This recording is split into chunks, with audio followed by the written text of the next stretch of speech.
ವಿಷಯಗಳ ಬಗ್ಗೆ ತಮ್ಮ ಸಹವರ್ತಿ ATL ವಿದ್ಯಾರ್ಥಿಗಳಿಗೆ ಶಿಕ್ಷಣ ನೀಡುವ ಉದ್ದೇಶದಲ್ಲಿರುವ ಟಿಂಕರ್ ಚಾಂಪ್ಸ್ನ ಬದಲಾವಣೆ ತರುವ ಸರಣಿಗೆ ಸುಸ್ವಾಗತ. ಈ 10 ಭಾಗಗಳ ವಿಡಿಯೋ ಸರಣಿಯಲ್ಲಿ ಟಿಂಕರ್ ಚಾಂಪ್ಸ್ ಬದಲಾವಣೆ ಮಾಡುವ ಅಗತ್ಯಗಳನ್ನು ಮತ್ತು ನೀವು ಹೇಗೆ ಬದಲಾವಣೆ ಮಾಡುವವರಾಗಬಹುದು ಎಂಬುದನ್ನು ಅರ್ಥಮಾಡಿಕೊಳ್ಳಲು ನಿಮಗೆ ಸಹಾಯ ಮಾಡುತ್ತದೆ.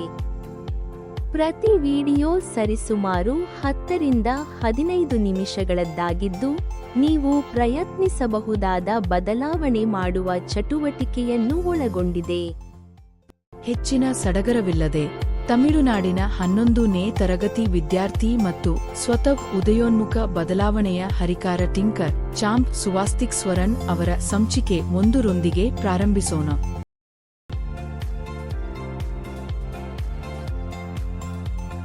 ನಮಸ್ಕಾರ, ಎಲ್ಲರಿಗೂ ಸ್ವಾಗತ. ಇವತ್ತು ನಾವು ಮಾತಾಡಕ್ ಹೊರಟಿರೋದು ಸ್ವಸ್ತಿಕ್ ಸ್ವರಣ್ ಅವರ ಬದಲಾವಣೆ ತರುವಿಕೆಯ ಮೂಲಭೂತ ತತ್ವಗಳು ಅನ್ನೋ ಸರಣಿಯ ಮೊದಲ ಸಂಚಿಕೆ ಬಗ್ಗೆ. ಬದಲಾವಣೆ ತರುವಿಕೆ ಅಂದ್ರೆ ಚೇಂಜ್ ಮೇಕಿಂಗ್ ಅಂದ್ರೆ ನಿಜವಾಗ್ಲೂ ಏನು, ಅದು ನಮ್ಮ ಜಗತ್ತನ್ನು ಹೇಗೆ ರೂಪಿಸುತ್ತೆ? ಬನ್ನಿ ಶುರು ಮಾಡೋಣ. ಒಂದು ಕ್ಷಣ ಕಣ್ಣು ಮುಚ್ಚಿ ಇದನ್ನೊಮ್ಮೆ ಕಲ್ಪಿಸಿಕೊಳ್ಳಿ. ಒಂದು ಪುಟ್ಟ ಕರು ಪ್ಲಾಸ್ಟಿಕ್ ಚೀಲದಲ್ಲಿ ಸಿಲುಕೊಂಡು ಉಸಿರಾಡೋಕೆ ಒದ್ದಾಡ್ತಿದೆ. ಈ ಒಂದು ದೃಶ್ಯವೇ ಸಹಾನಾ ಅನ್ನೋ ಯುವತಿಯ ಅದ್ಭುತ ಪಯಣಕ್ಕೆ ಕಾರಣವಾಯಿತು.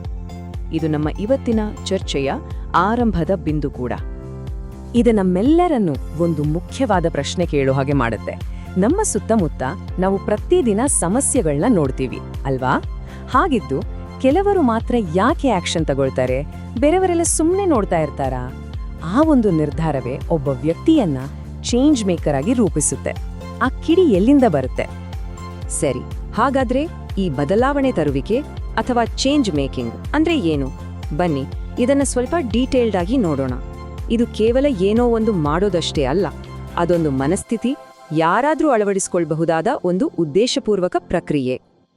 ಅಂದ್ರೆ ನೋಡಿ, ಬದಲಾವಣೆ ತರುವಿಕೆ ಅಂದ್ರೆ ಸುಮ್ಮನೆ ಏನೋ ಒಂದು ಪ್ರಾಬ್ಲಮ್ ಬಂತು ಅಂತ ರಿಯಾಕ್ಟ್ ಮಾಡೋದಲ್ಲ.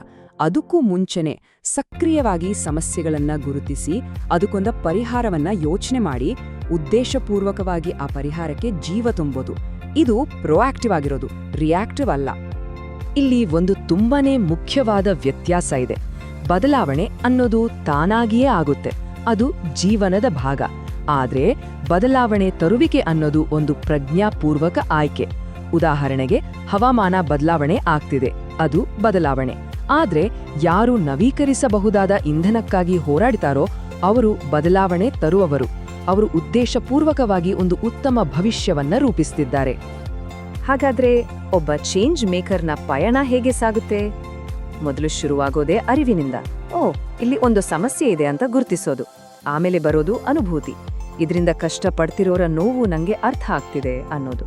ಆಮೇಲೆ ಒಂದು ದೃಷ್ಟಿಕೋನ, ಕ್ರಿಯೆ, ಇತರರ ಜೊತೆ ಸೇರಿ ಕೆಲಸ ಮಾಡೋದು, ಮತ್ತು ಕೊನೆಗೆ ಮಾಡಿದ್ರಿಂದ ಏನಾಯ್ತು ಅಂತ ಕಲ್ತ್ಕೊಳ್ಳೋದು.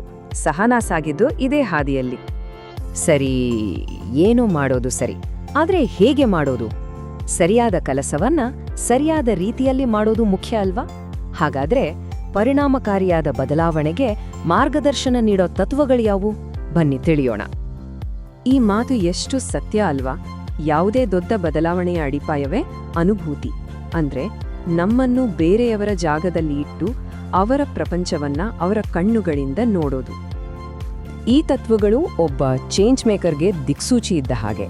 ಅನುಭೂತಿಯಿಂದ ಹಿಡಿದು ವ್ಯವಸ್ಥಿತ ಚಿಂತನೆ, ಅಂದ್ರೆ ಬರೀ ಮೇಲ್ನೋಟಕ್ಕೆ ಕಾಣೋ ಸಮಸ್ಯೆಯನ್ನಲ್ಲ, ಅದರ ಹಿಂದಿರೋ ಮೂಲ ಕಾರಣ ಏನು ಅಂತ ಹುಡುಕೋದು, ಮತ್ತು ಕೊನೆಗೆ ನೈತಿಕ ಕ್ರಿಯೆವರೆಗೆ. ಇವೆಲ್ಲ ಸೇರಿ ಒಂದು ಶಾಶ್ವತವಾದ ಸಕಾರಾತ್ಮಕ ಪ್ರಭಾವವನ್ನ ಸೃಷ್ಟಿಸ್ತವೆ. ಚೇಂಜ್ ಮೇಕರ್ಗಳು ಅಂದ್ರೆ ಯಾರೋ ಬೇರೆ ಗ್ರಹದಿಂದ ಬಂದವರಲ್ಲ. ಅವರು ನಿಮ್ ಹಾಗೇನೆ ನಮ್ ಸುತ್ತಮುತ್ತಲೇ ಇರ್ತಾರೆ. ಅವರು ಜಾಗತಿಕವಾಗಿ ಗುರುತಿಸ್ಕೊಂಡಿರ್ಬೋದು ಅಥವಾ ನಮ್ದೇ ಸಮುದಾಯಗಳಲ್ಲಿ ಸದ್ದಿಲ್ದೆ ಕೆಲಸ ಮಾಡ್ತಿರ್ಬೋದು. ಬನ್ನಿ ಕೆಲವು ಸ್ಫೂರ್ತಿದಾಯಕ ಉದಾಹರಣೆಗಳನ್ನು ನೋಡೋಣ. ಮೊಟ್ಟ ಮೊದಲನೆಯದಾಗಿ ಈ ಹೆಸರು ಬಹುಶಃ ಎಲ್ಲರಿಗೂ ಗೊತ್ತಿರುತ್ತೆ. ಮಲಾಲಾ ಯೂಸುಫ್ಜೈ, ಹೆಣ್ಣು ಮಕ್ಕಳ ಶಿಕ್ಷಣಕ್ಕಾಗಿ ಅವಿರತವಾಗಿ ಹೋರಾಡಿದ ಯುವ ಯೋಧೆ.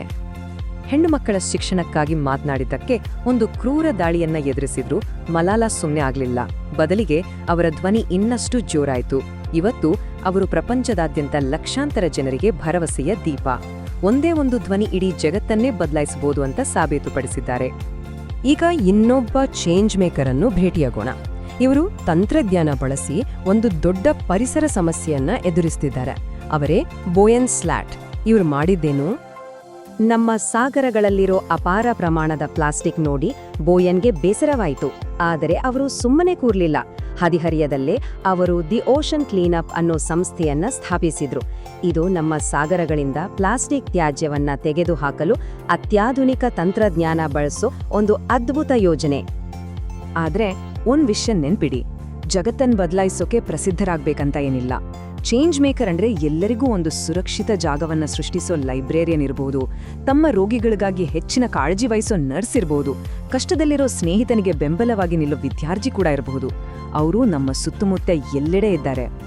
ಸರಿ, ಇದೆಲ್ಲ ಆಯ್ತು. ಆದ್ರೆ ಇದೆಲ್ಲ ಇವತ್ತಿನ ದಿನಕ್ಕೆ ಯಾಕಿಷ್ಟು ಮುಖ್ಯ? ಈಗ ಈ ಕ್ಷಣದಲ್ಲಿ ಪ್ರತಿಯೊಬ್ಬರ ಆಕ್ಷನ್ ಯಾಕಿಷ್ಟು ನಿರ್ಣಾಯಕ? ಬನ್ನಿ ಇವತ್ತಿನ ತುರ್ತು ಮತ್ತು ಅವಕಾಶದ ಬಗ್ಗೆ ಮಾತಾಡೋಣ. ನಾವಿವತ್ತು ತುಂಬಾನೇ ಸಂಕೀರ್ಣ ಸವಾಲುಗಳ ಮಧ್ಯೆ ಬದುಕ್ತಿದ್ದೇವೆ.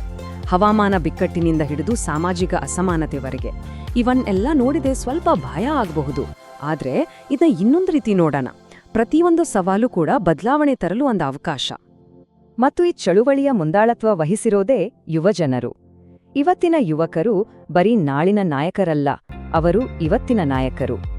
ಗ್ರೆಟಾ ಥನ್ಬರ್ಗ್ ಮತ್ತು ವಿಶ್ವಾದ್ಯಂತ ಹವಾಮಾನಕ್ಕಾಗಿ ಹೋರಾಡಿದ ಲಕ್ಷಾಂತರ ವಿದ್ಯಾರ್ಥಿಗಳನ್ನೇ ನೋಡಿ. ಹಾಗಾದ್ರೆ ನಾವು ಕೂಡ ಈ ಪಯಣವನ್ನ ಹೇಗೆ ಶುರು ಮಾಡಬಹುದು? ಒಂದು ಐಡಿಯಾವನ್ನ ಆಕ್ಷನ್ ಆಗಿ ಬದಲಾಯಿಸೋದು ಹೇಗೆ? ಅದೃಷ್ಟವಶಾತ್ ಇದಕ್ಕೆ ಸಹಾಯ ಮಾಡೋಕೆ ಕೆಲವು ಅದ್ಭುತ ಟೂಲ್ಸ್ ಇವೆ. ಡಿಸೈನ್ ಥಿಂಕಿಂಗ್ ಅನ್ನೋದು ಅಂತಹ ಒಂದು ಟೂಲ್.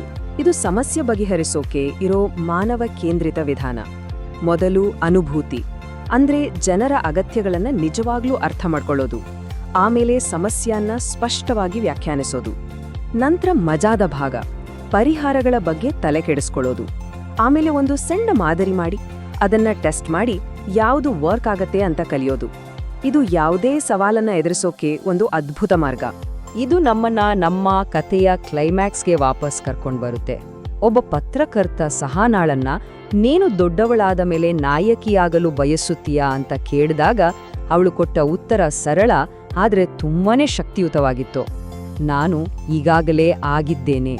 ಒಂದು ಕ್ಷಣ ಆ ಆತ್ಮವಿಶ್ವಾಸವನ್ನ ಅನುಭವಿಸಿ. ಸಹಾನ ತನ್ನೊಳಗಿನ ಶಕ್ತಿಯನ್ನ ಗುರುತಿಸ್ಕೊಂಡ್ಲು.